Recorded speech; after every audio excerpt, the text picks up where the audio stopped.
Hello everyone. आज के lecture में हम CSIR नेट दिसंबर 2014 मैथमेटिकल फिज़िक्स का पार्ट्स का सॉल्यूशन देखेंगे। So the first question is given, let R vector denote the position vector of any point in three-dimensional space and R equals to R mod of R vector. Then हमें पूछा है कि इनमें से कौन सा ऑप्शन करेक्ट होगा, है ना।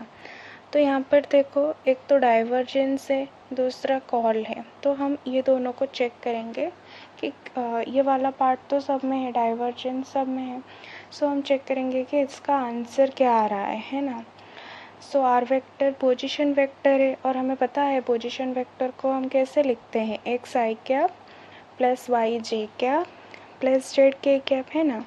सो इसका डाइवर्जेंस निकालेंगे। सो डाइवर्जेंस ऑफ आर वेक्टर क्या हो जाएगा। सो डेल ऑपरेटर पता होता है, इसका रिप्रेजेंटेशन ऐसे होता है, del by del x i cap plus del by del y j cap plus del by del z k cap dot हमने यहाँ पर क्या लिख दिया, आर वेक्टर। तो इसका आंसर क्या हो जाएगा, पार्शियल डिफरेंशिएशन है। So del by del x सिर्फ एक्स का होगा, वो दैट विल गिव अस 1। वैसे ही वाई का वाई के रिस्पेक्ट में होगा, that will give us 1। Z का भी वैल्यू क्या होगा, 1 होगा। So the total answer is 3, यानी कि डाइवर्जेंस ऑफ आर कितना होगा, 3 होगा। सो देखो इन दोनों ऑप्शन में गिवन है 3 राइट। तो ये दो ऑप्शन तो डिस्कार्ड हो गए, ऑप्शन ए ऑप्शन बी तो गलत हो गए। तो इन दोनों ऑप्शन को हमने हटा दिया। उसके बाद हम क्या निकालेंगे, कॉल निकालेंगे। देखो कॉल ऑफ आर वो क्या होगा।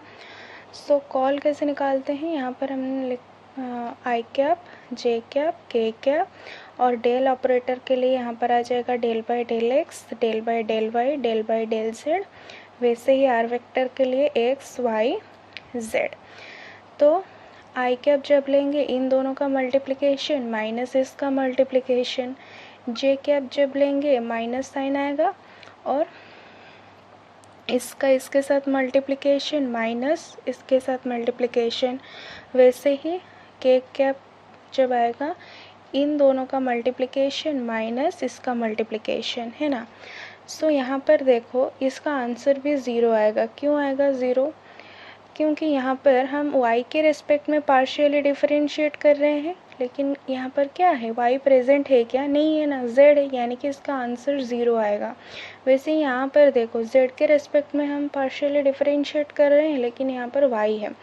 तो ओवरऑल इसका आंसर क्या आएगा, कॉल ऑफ r हमें कितना देगा, 0 देगा। सो यहाँ पर देखो जो ऑप्शन हमारा मैच कर रहा है that is option number D correct हो जाएगा। सो ये वाला ऑप्शन भी हटा लिए, तो ऑप्शन डी हमारा क्या हो जाएगा, करेक्ट आंसर हो जाएगा, क्योंकि यहाँ पर दोनों ऑप्शन मैच कर रहे हैं। पहला तो ये वाला डाइवर्जेंस हुआ 3 और कॉल हुआ कितना, 0 हुआ। तो ये ख़त्म हो गया ऑप्शन नंबर 1 क्वेश्चन। अब देखो number 2 question. So the column vector हमें गिवन है A B A is a simultaneous eigen vector. ये वाला क्या है, आइगन वेक्टर है। साइमल्टेनियस आइगन वेक्टर किसका, A vector and B vector. Okay, so these are the option given. B का value हमें पूछा है कि बी का वैल्यू इनमें से क्या होगा, राइट। तो हमें ये वाला गिवन है, this is the A B A. ये वाला क्या है, ए बी ए एक कॉलम वेक्टर है, that is the eigen vector. और आइगन वेक्टर को जनरली हम एक्स से डिनोट करते हैं, है ना। तो ये हो गया X equals to A B A. और हमें क्वेश्चन में गिवन है कि ये एक साइमल्टेनियस आइगन वेक्टर है, किसका, ए मैट्रिक्स का, बी मैट्रिक्स का। तो इसे हम कैसे लिख सकते हैं ना, उसका रिप्रेजेंटेशन कैसे होगा, A X equals to lambda A X. वैसे ही बी मैट्रिक्स के लिए क्या होगा, B X equals to lambda B into X, right. A matrix हमें गिवन है और ये वाला एक्स यहाँ पर लिख लिया, लैम्डा ए, और ये वाला एक्स। तो इसको इन दोनों का मल्टीप्लिकेशन करेंगे, मैट्रिक्स मल्टीप्लिकेशन आता होगा, that is row first row into column. तो इसका आंसर क्या आएगा, 0 into a 0, 0 into b 0, 1 into a, यानी कि इसका आंसर क्या होगा, ए बी ए, है ना। और इस वाले रो को फिर से इस वाले कलम से मल्टीप्लाई करेंगे तो बी मिलेगा। यहाँ से देखो इस वाले रो को इस वाले कलम से मल्टीप्लाई करेंगे तो ए मिलेगा। So A B A equals to lambda A B A. So यहाँ पर जो लैम्बडा ए का वैल्यू आया वो कितना आया, 1 आया, है ना। ये दोनों तरफ बराबर है, ये वाला बराबर है, राइट। तो यहाँ पर क्या आया, 1 आया। अब हम वैसे ही सिमिलरली किसको निकालेंगे, बी को निकालेंगे, लैम्बडा बी को। देखो यहाँ पर हमने बी मैट्रिक्स को लिख दिया, उसके बाद x is equal to lambda b into x, है ना। तो ये वाला देखो वैसे ही हम इस वाले रो को इस वाले कॉलम से मल्टीप्लाई करेंगे तो क्या आएगा, b प्लस ए। इस वाले रो को इस वाले कॉलम से फिर से मल्टीप्लाई करेंगे तो क्या आएगा, 2a, राइट। क्योंकि यहाँ पर देखो 2 बार a प्लस ए होगा, 2a आएगा। वैसे ही इस वाले रो को इस वाले कॉलम से मल्टीप्लाई करेंगे तो a प्लस बी आएगा। सिंपली हमने इसका मैट्रिक्स मल्टीप्लिकेशन कर दिया, equals to lambda B A B A, है ना। उसके बाद क्या होगा, देखो यहाँ पर b प्लस ए का वैल्यू कितना है, लैम्बडा b इंटू ए। वैसे ही 2a का वैल्यू कितना है, lambda b into B, right. So यहाँ से हमको दो इक्वेशन मिल गए और यहाँ पर वही सेम चीज़ आ रहा है, lambda B a plus b equals to lambda b into a, the first one, है ना। तो हमारे पास यहाँ पर अभी दो इक्वेशन आए। इस वाले जब हमने इस वाले इक्वेशन को सॉल्व किया ना तो हमारे पास दो इक्वेशन आए। तो इसको हम ऐसे भी लिख सकते हैं, देखो ए वाले साइड को हमने यहाँ लेफ्ट में ले आए तो ये क्या बन गया, 1 माइनस लैम्बडा बी, दोनों में ए कॉमन था, प्लस बी इक्वल्स टू 0, और ये वाला क्या हो गया 2a, और ये this one comes to this side left में आ गया तो ये क्या बन गया, 2a minus lambda b b equals to 0। So in matrix format इसको हम ऐसे लिख सकते हैं, है ना। ए का कोफिशिएंट देखो 1 माइनस लैम्बडा बी, यहाँ पर बी का कोफिशिएंट कितना है 1, वैसे ही ए का कोफिशिएंट कितना है 2 और बी का कोफिशिएंट कितना है माइनस का लैम्बडा बी, एंड यहाँ पर क्या आ गया a b equals to 0, right. उसके बाद देखो जो पता होगा नॉन ट्रिवियल सोल्यूशन के लिए ये वाला जो ए बी ये वाला 0 नहीं होना चाहिए, यानी कि हम बोल सकते हैं इसका जो डिटर्मिनेंट होगा, इस वाले मैट्रिक्स का जो डिटर्मिनेंट होगा वो कितना होगा, 0 होगा, है ना, नॉन ट्रिवियल सोल्यूशन के लिए। सो वही हमने यहाँ पे लिखा है, for non trivial solution determinant of that matrix क्या होना चाहिए, 0 होना चाहिए। तो यहाँ पर हमने वही वाला मैट्रिक्स लिखा है, देखो 1 माइनस लैम्बडा बी 1 और 2 minus lambda b equals to 0, तो इन दोनों का मल्टीप्लिकेशन -2 इक्वल्स टू 0। सो ये क्या बन गया, lambda b square minus lambda b -2 0। फिर से हमने इसको सॉल्व कर दिया, that is lambda b square -2 lambda b plus lambda b -2 equals to 0। तो यहाँ से देखो हमको लैम्बडा बी का दो वैल्यूज़ मिले, एक तो 2 और एक हुआ -1। तो ये 2 एंड -1 को हम किस में पुट करेंगे, फर्स्ट ऑफ ऑल ये जो दो इक्वेशन थे हमारे पास, ये दो इक्वेशन देखो, ये जो दो इक्वेशन थे ना, पहले 2 इन दोनों में पुट करेंगे, उसके बाद -1 निकला ना, हाँ -1 पुट करेंगे इन दोनों इक्वेशन में और चेक करेंगे कि b का वैल्यूज़ क्या क्या आ रहा है in terms of a, right. तो देखो पहले हमने क्या पुट किया, सो यहाँ पर था ना 1 माइनस लैम्बडा बी, हम लैम्बडा बी के जगह पर अब क्या पुट कर रहे हैं, 2 पुट कर रहे हैं, राइट। सो ये क्या बन गया, 1 minus 2 into 1 minus 2 into a plus b equals to 0, that implies minus a plus b equals to 0, and यहाँ पर हमें b का वैल्यू कितना मिला a। वैसे ही यहाँ पर क्या था 2a माइनस क्या था ये वाला सेकंड वाला इक्वेशन, देखो 2a minus lambda b into b था, है ना। तो यहाँ पर लैम्बडा b के जगह पर हमने 2 रख दिया, तो यहाँ से भी हमको b का वैल्यू क्या मिल रहा है, a मिल रहा है। यानी कि एक तो हमें पता चल गया कि b का वैल्यू a होना चाहिए। सिमिलरली वैसे ही हम लैम्बडा b का वैल्यू -1 पुट करेंगे, सेम यहाँ पर भी, और इस वाले यहाँ पर भी जो लैम्बडा b था दोनों में पुट करेंगे, तो दोनों में से हमको b का दूसरा जो वैल्यू मिलेगा माइनस का 2a आएगा, राइट, माइनस का 2a। सो यहाँ पर देखो, तो ऑप्शन जो हमारे आंसर को मैच कर रहा है that one is option b correct हो जाएगा, है ना। ऑप्शन बी मैच होगा, b इक्वल्स टू a और b equals to minus of 2a, right. Next number 3 question देखो, गिवन है कि the principal part value of the integral minus infinity to infinity sine 2x divided by x cube d x, इसका value पूछा है। Options are given -2π, -π, पाई, 2π, है ना। तो इस वाले जो क्वेश्चन को हम कैसे सॉल्व करते हैं, देखो पहले तो इस वाले जो इंटीग्रल है ना माइनस इन्फिनिटी से इन्फिनिटी, इसको हम कन्वर्ट कर देते हैं क्लोज्ड इंटीग्रल में, राइट। और x वाले को कन्वर्ट करते हैं किस में, z में कन्वर्ट कर देते हैं। वैसे ही dx को किस में कन्वर्ट करते हैं, dz में कन्वर्ट करते हैं, याद है।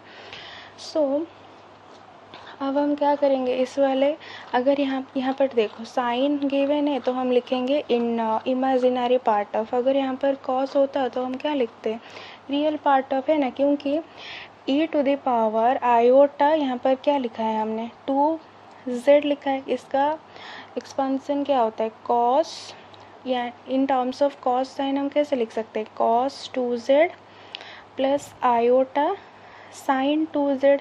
हमने अभी बताया कि इस वाले इंटीग्रेशन को हम कैसे लिखेंगे, closed integration sign 2z, x को किस में रिप्लेस करना है, z में, डिवाइडेड बाई z क्यूब, है ना। तो हमने वही किया है यहाँ पर। तो हमने e to the power iota 2z को ऐसे लिख सकते हैं, cos 2z plus iota sine 2z। तो ये वाला जो साइन 2z है ये क्या है, इमेजिनरी पार्ट है ना, और cos 2z क्या है, रियल पार्ट है, राइट। तो वही हमने यहाँ पर किया है। तो इस वाले साइन 2z के जगह पर हमने क्या लिख दिया, imaginary part of closed integral e to the power iota 2z upon z cube dz, right. तो हम सिंगुलर पॉइंट्स कैसे निकालते हैं, नीचे वाले पार्ट को 0 के बराबर रखते हैं, पुट करते हैं, 0 के इक्वल रखते हैं, तो वो क्या होगा, z इक्वल्स टू 0, है ना। हमें क्या मिला यहाँ से, z इक्वल्स टू 0। और ये वाला किसके वजह से मिला, इस वाले टर्म के वजह से मिला, z क्यूब के टर्म के वजह से, यानी कि इसका पावर कितना है, 3 है। यानी कि हम बोल सकते हैं कि third order pole of order 3, ये जो सिंगुलर पॉइंट हमें मिला that is the pole of order 3। और ये वाला सिंगुलर पॉइंट्स देखो z इक्वल्स टू 0, ये रियल एक्सिस पे लाई कर रहा है ना, ये रियल एक्सिस पे लाई कर रहा है। और हमेशा याद रखो anti clockwise direction is the general representation होता है, right. So z equals to 0 हमारा ये वाला क्या, कौन सा एक्सिस होता है, रियल एक्सिस होता है। सो ये रियल एक्सिस पे क्या कर रहा है, लाई कर रहा है। तो अब हम क्या करेंगे, वही वाले पॉइंट पे रेसिड्यू निकालेंगे। तो उसका फॉर्मूला आपको याद होगा, यहाँ पर देखो nth ऑर्डर पोल है, यानी कि n का जो वैल्यू है 3 है, third order pole.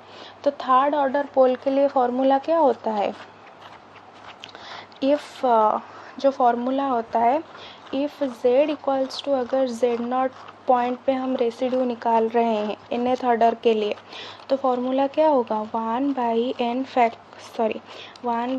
Minus 1, 1 by n minus 1 factorial D n minus 1 D Z n minus 1 z minus z0, जिस पॉइंट पे तुम क्या कर रहे हो, रेसिड्यू निकाल रहे हो उसका पावर वही n आ जाएगा इनटू वही वाला फंक्शन fz जो गिवन होगा क्वेश्चन में, और ये वाला 8z इज इक्वल्स टू कहाँ पे, वही वाला z0 पे, है ना, वही वाला z0 पे। तो इसको याद रखना, राइट। यहाँ पर z equals to z0, z equals to z0 क्या है, z0 है जिस पॉइंट में हम रेसिड्यू निकाल रहे हैं, तो उसका फॉर्मूला इसको याद रखना। अगर nth ऑर्डर है तो क्या हो जाएगा 1/n-1 फैक्टोरियल, उसके बाद t⁻n-1 डिवाइडेड बाई dz(n-1). यहाँ पर भी आएगा देखो z माइनस z0 का power n f of z जो फंक्शन में गिवन होगा 8 कहाँ पर, z इक्वल्स टू z0 पे, राइट। तो हमारे पास n का वैल्यू क्या है, अभी 3 है, z0 का वैल्यू क्या है 0 है, f ऑफ z का वैल्यू क्या है e⁻i2z डिवाइडेड बाई z3, यानी कि हम इस वाले n के जगह पर 3 पुट कर देंगे, यहाँ पर भी 3, यहाँ पर भी 3, यहाँ पर भी 3, राइट। z0 के जगह पर 0, इस वाले z0 के जगह पर भी 0, और f ऑफ z के जगह पर क्या पुट करेंगे e⁻i2z divided by z3, right.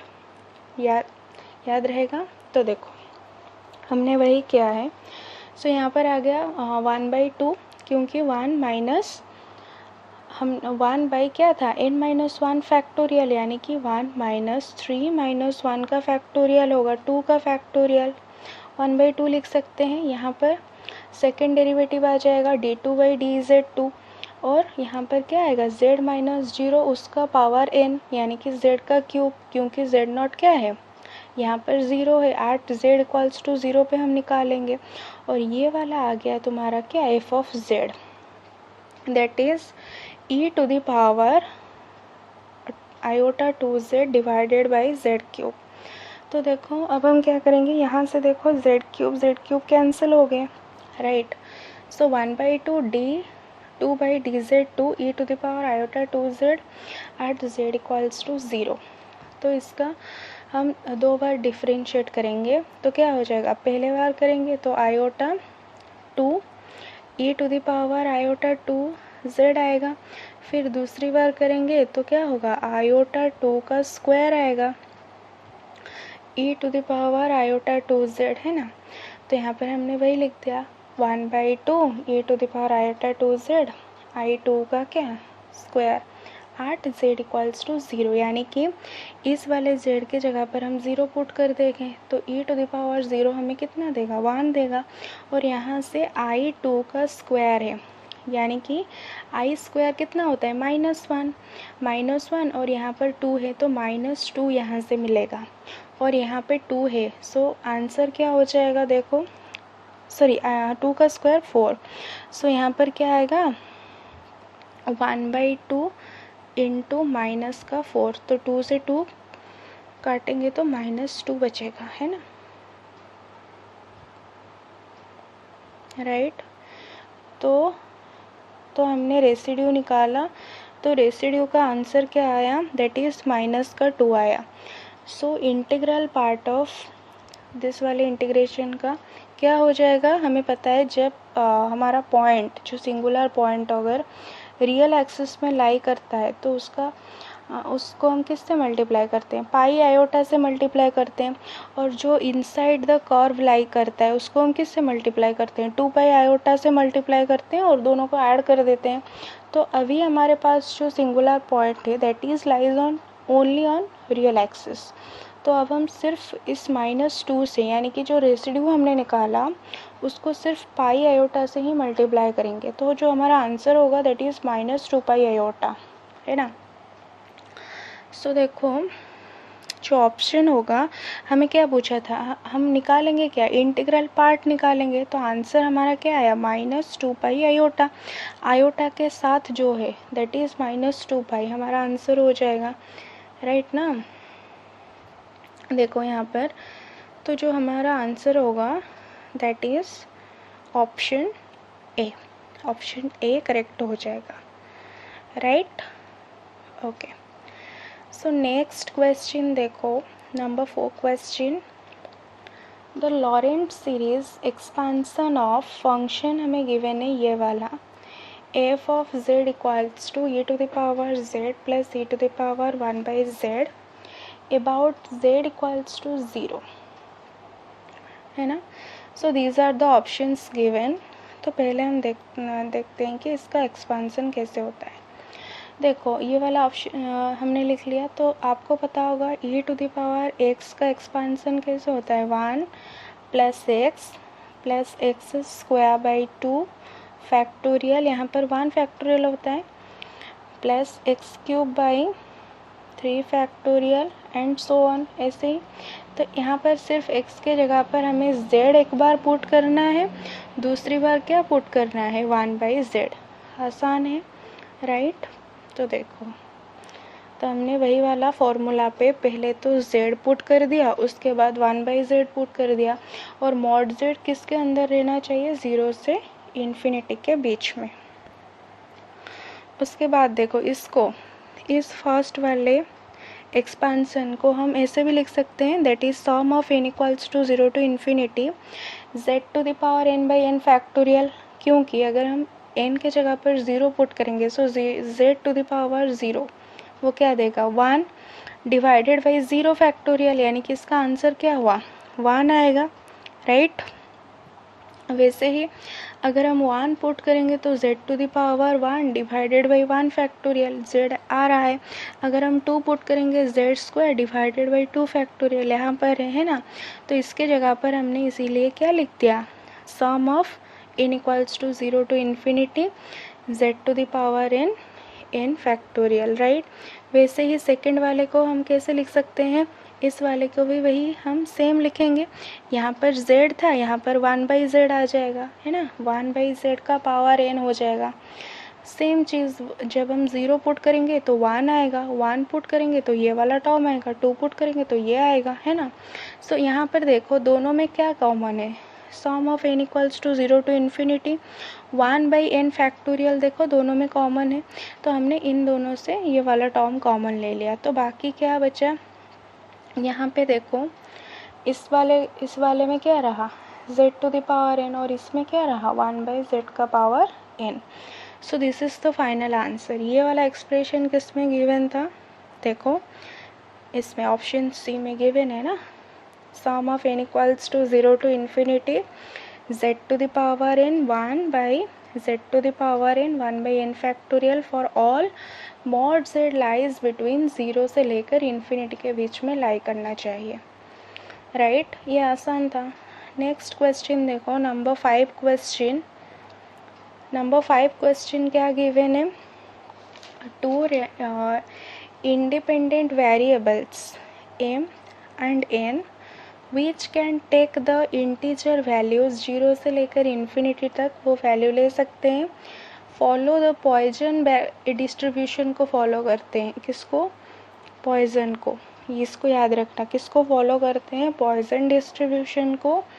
So with distinct mean values हमें गिवन है म्यू एंड न्यू रेस्पेक्टिवली, है ना, यानी कि m का जो मीन गिवन है दैट इज म्यू, वैसे ही n का जो मीन गिवन है दैट इज न्यू, ये दोनों गिवन है, इसको याद रखना। उसके बाद देखो देन हमें पूछा है कि इन ऑप्शन में से कौन सा करेक्ट होगा। So these are the options given. तो हम चेक करते हैं 1 by 1। देखो, तो अगर हमारे पास x एंड y कोई 2 रैंडम वेरिएबल है तो हमारे पास 2 टाइप के डिस्ट्रीब्यूशन होता है, एक होता है बाइनोमियल डिस्ट्रीब्यूशन, आपको पता होगा, एंड दूसरा जो हमें ऑप्शन में गिवन है दैट इज़ पॉइजन्स डिस्ट्रीब्यूशन, है ना। अगर एक्स वाई कोई रैंडम वेरिएबल है, अगर वो बाइनोमियल डिस्ट्रीब्यूशन को फॉलो करते हैं तो उन दोनों का सॉम का जो मीन होगा, है ना, उन दोनों का सॉम का जो मीन होगा, अगर एक्स का मान लो गिवन है म्यू, लेट सपोज वाई का मान लो गिवन है न्यू, यानी कि एक्स प्लस वाई का मीन वो भी किसको सेटिस्फाई करेगा और फॉलो करेगा, दैट इज़ बाइनोमियल डिस्ट्रीब्यूशन को, है ना। x का जो होगा मीन प्लस y का मीन, ये किसको फॉलो करेगा, बाइनोमियल डिस्ट्रीब्यूशन को। सेम फॉर पॉइजनस डिस्ट्रीब्यूशन, दोनों के लिए सेम रूल फॉलो होते हैं। सो उसके बाद हम बोल सकते हैं कि जो वेरिएंस होता है, वेरिएंस का रूल आपको पता होगा। वेरिएंस को हम किससे डिनोट करते हैं, सिग्मा स्क्वायर से डिनोट करते हैं। अगर हम x का बोलेंगे तो वो क्या हो जाएगा, x का वेरिएंस क्या होगा, सिग्मा एक्स स्क्वायर। y का वेरिएंस क्या हो जाएगा, सिग्मा y का स्क्वायर।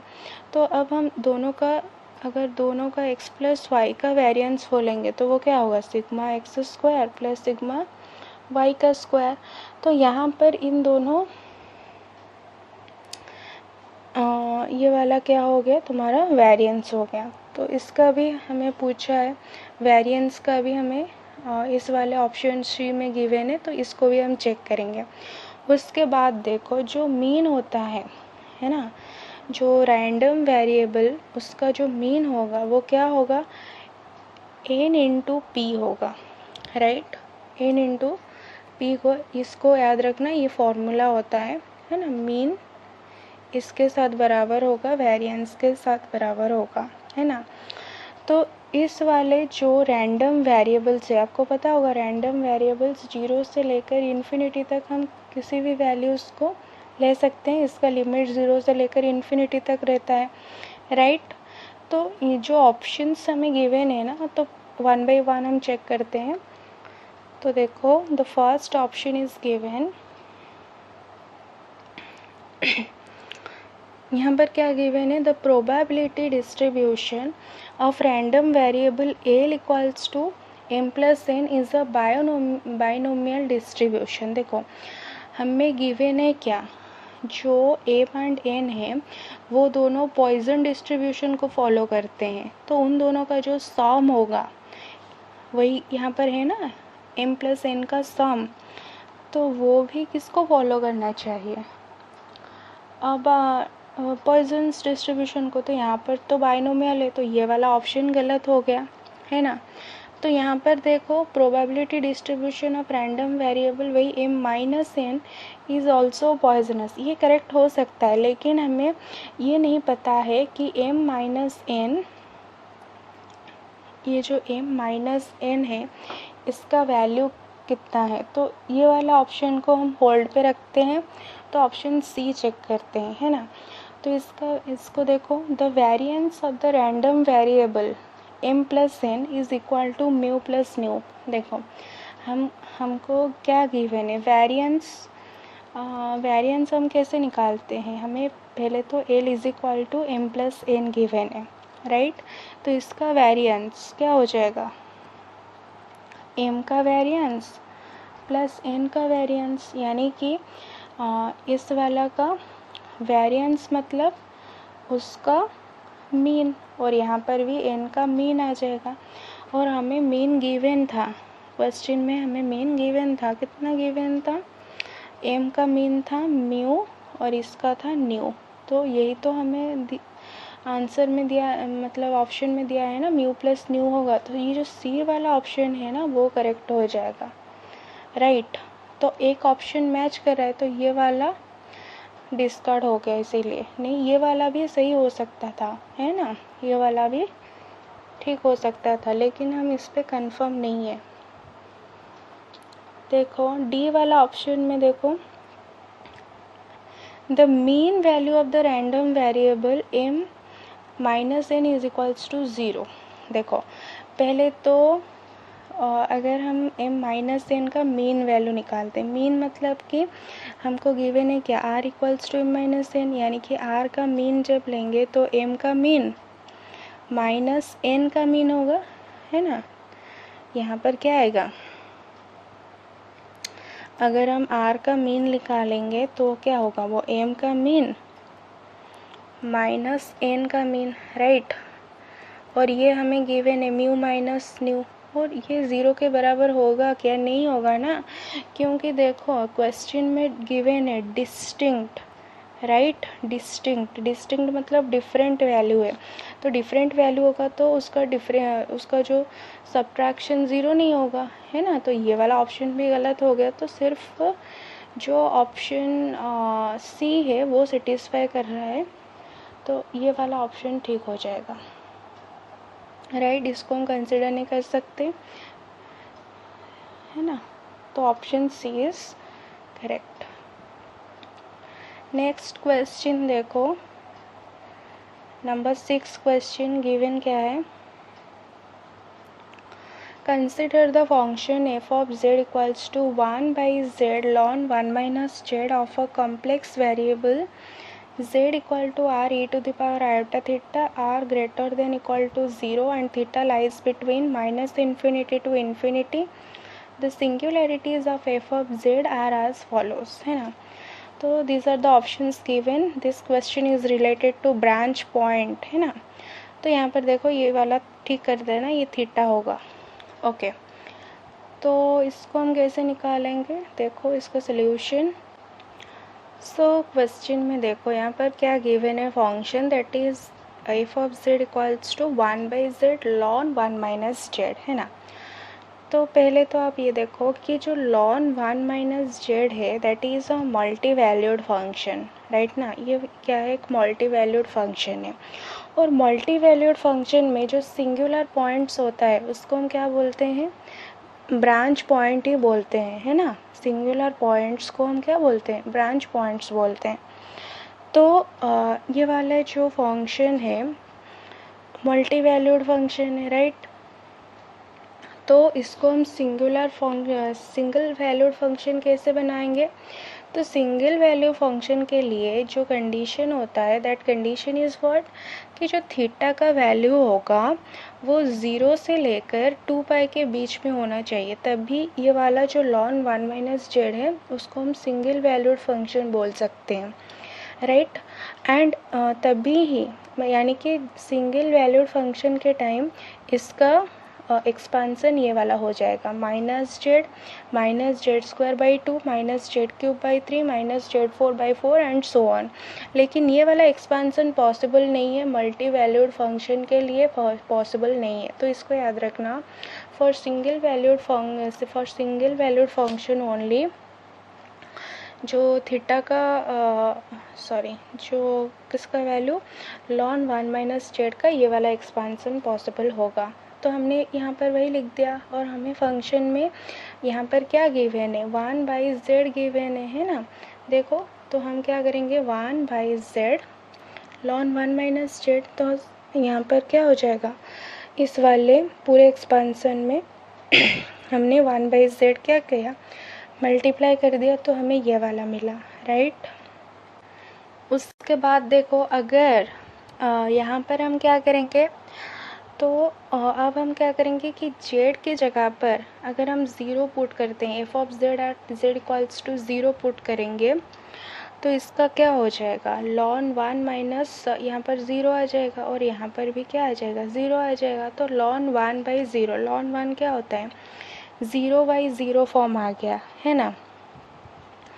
तो ये वाला क्या आ गया, 0 बाई 0 फॉर्म। तो इसको याद रखना, तो इसको हम at z equals to 0 that is क्या होगा, रिमूवेबल सिंगुलर पॉइंट होगा, है ना।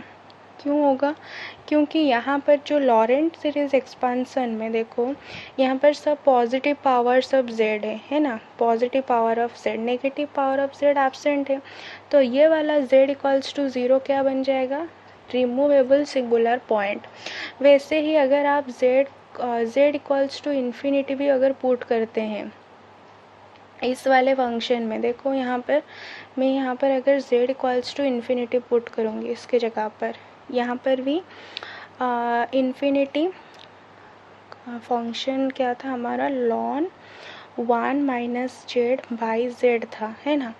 तो अगर यहाँ पर भी हम इन्फिनिटी पुट करेंगे इस वाले जेड के जगह पर, और यहाँ पर भी जेड के जगह पर अगर हम इन्फिनिटी पुट करेंगे, तो वो क्या हो जाएगा, वो सिंगुलर, वो वाला जो हमें क्या देगा, जैसे हमें ये वाला ब्रांच पॉइंट देता है ना, जो z इक्वल टू अगर हम क्या पुट करते हैं, z इक्वल टू 1 पुट करने से यहाँ पर क्या होगा, यहाँ पर देखो अगर हम z इक्वल टू 1 यहाँ पर पुट करेंगे तो ये वाला फंक्शन डिफाइन ही नहीं होगा, है ना। डिफाइन नहीं हो गया मतलब क्या है, एनालिटिक नहीं होगा फंक्शन, नॉट एनालिटिक होगा। वैसे ही अगर हम इन्फिनिटी भी पुट करेंगे इसके z के जगह पर तभी वो एनालिटिक नहीं होगा, यानी कि वो डिफाइन नहीं होगा।